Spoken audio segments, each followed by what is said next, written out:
May bala ka bang mag-block ng buhok mo pero may snowflake sa balikat mo? Real talk, ang hirap maging confidence kapag may dandruff, oily scalp, tapos ang katipa, di ba?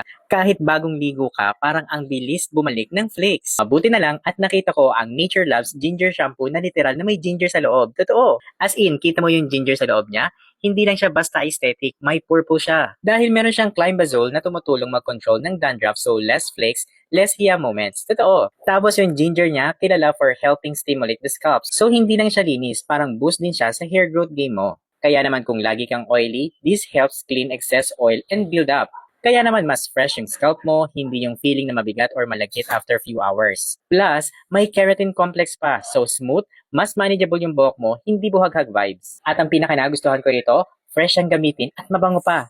Yung tipong parang bagong ligo all day energy ka. Kaya naman kung sawa ka na sa kati, flakes at oily scalp na paulit-ulit, this worth checking out. Hindi lang siya panglinis, pang-alaga talaga ng scalp mo. Paano ka ba naman makakabili nito? Nilagay ko ang link sa ibaba. Baka ito na yung kulang sa hair care routine mo.